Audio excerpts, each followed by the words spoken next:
Oh, hello everybody, it's Megalithic here, otherwise known as Pablo Escobar, and in today's video we're going to take a look at the Pegassi Infernus Classic, retailing for $915,000, and I'm sure you'll agree it looks more like the late 1980s than Arnold Schwarzenegger in stonewashed jeans breaking down the Berlin Wall. Okay, well it is a quick review, so let's get going, shall we? Two fully upgraded Pegassi Infernus Classics, and let's see how they handle. Now in terms of acceleration, much like a striptease from a leprous lollipop lady, it's not going to excite you, you know. In terms of top-end speed, ladies and gentlemen, it's about as average as an Englishman's attempt to assimilate to a foreign culture, you know. And in terms of handling, ladies and gentlemen, well, the simple truth is it's quite heavy and wallowy, you know, sort of harder to handle than a hippo on hormones. That's the unfortunate truth of it, ladies and gentlemen. Okay, that being said, you know, it is a classic car, ladies and gentlemen, a sports classic, so one can't expect it to be sort of comparable to modern-day supercars or sports cars, ladies and gentlemen. And so, rather than getting what you pay for, you're sort of more paying for the aesthetic stylings and the sentimental value, ladies and gentlemen. Okay, so there we go, ladies and gentlemen, that is the standard lap. Now let's take it on up to Sandy Shores and see how this vehicle stacks up against some other vehicles, you know. And of course we are going to start with some, what the bloody hell are we starting with? Sports classics, ladies and gentlemen, that's what we're starting with. This is, effectively speaking, ladies and gentlemen, the Lamborghini Countach, at least presumably that's what this vehicle is based on. It is the Pegassi Torero.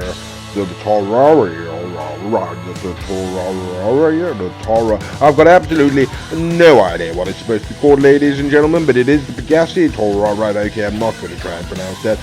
Either way, ladies and gentlemen, it's retailing for a price of $998,000, and effectively it loses the Diablo or the Infernus Classic, whichever way you want to see it.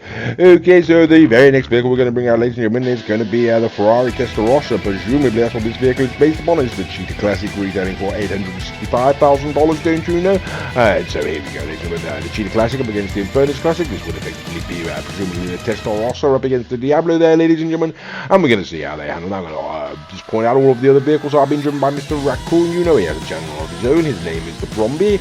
His channel is called the Bromby. If you have that into YouTube, then you should be able to go and find him. While you do that, he's got some rather good videos on there, don't you know? So the Diablo wins. The Infernus Classic takes down the Cheetah.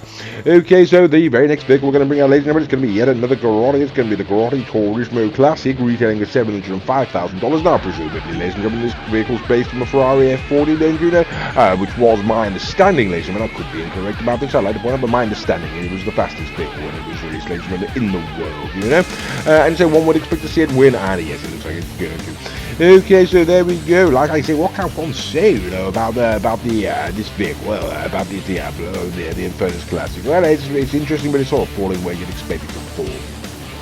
Okay, so bringing out another sports classic, ladies and gentlemen. Now this is the, what is this? This is the Fister Comet, ladies and gentlemen. It's not just a standard Fister Comet.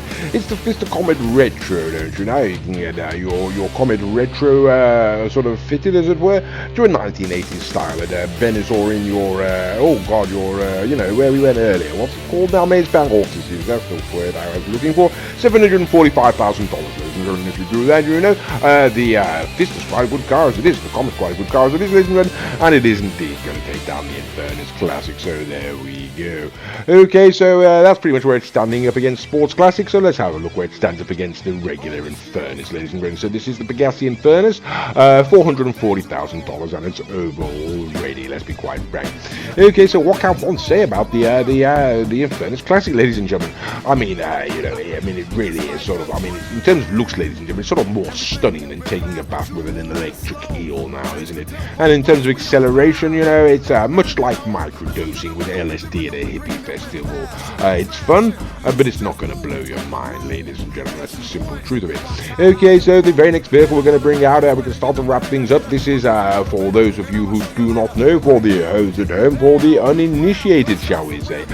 This is the Benefactor Serrano, retailing for a price of $110,000. We like to refer to it as a serious contender, ladies and gentlemen, because although it is at the bottom end there, ladies and gentlemen, like I say, languishing towards the bottom of Legendary Motorsports, and one of the, in fact, it is the cheapest, I believe, sports benefactor you can buy, ladies and gentlemen. I could be wrong about it, but it is so. Either way, ladies and gentlemen, it is a very serious contender, and if you don't know about the Benefactor Serrano, You certainly do now. Okay, so the next vehicle we're going to bring out, ladies and gentlemen, is going to be Big Daddy Z, the Pegassi Zentorno, retailing for $725,000, and Mr. Raccoon is going to sort of weave all over the road just to humiliate me there. Okay, so in terms of the Infernus Classic, I mean, in terms of top-end speed, ladies and gentlemen, I mean, much like playing blackjack at the Diamond Casino, you know, it's a lot of fun, but you're going to come away hating the Asian dealers.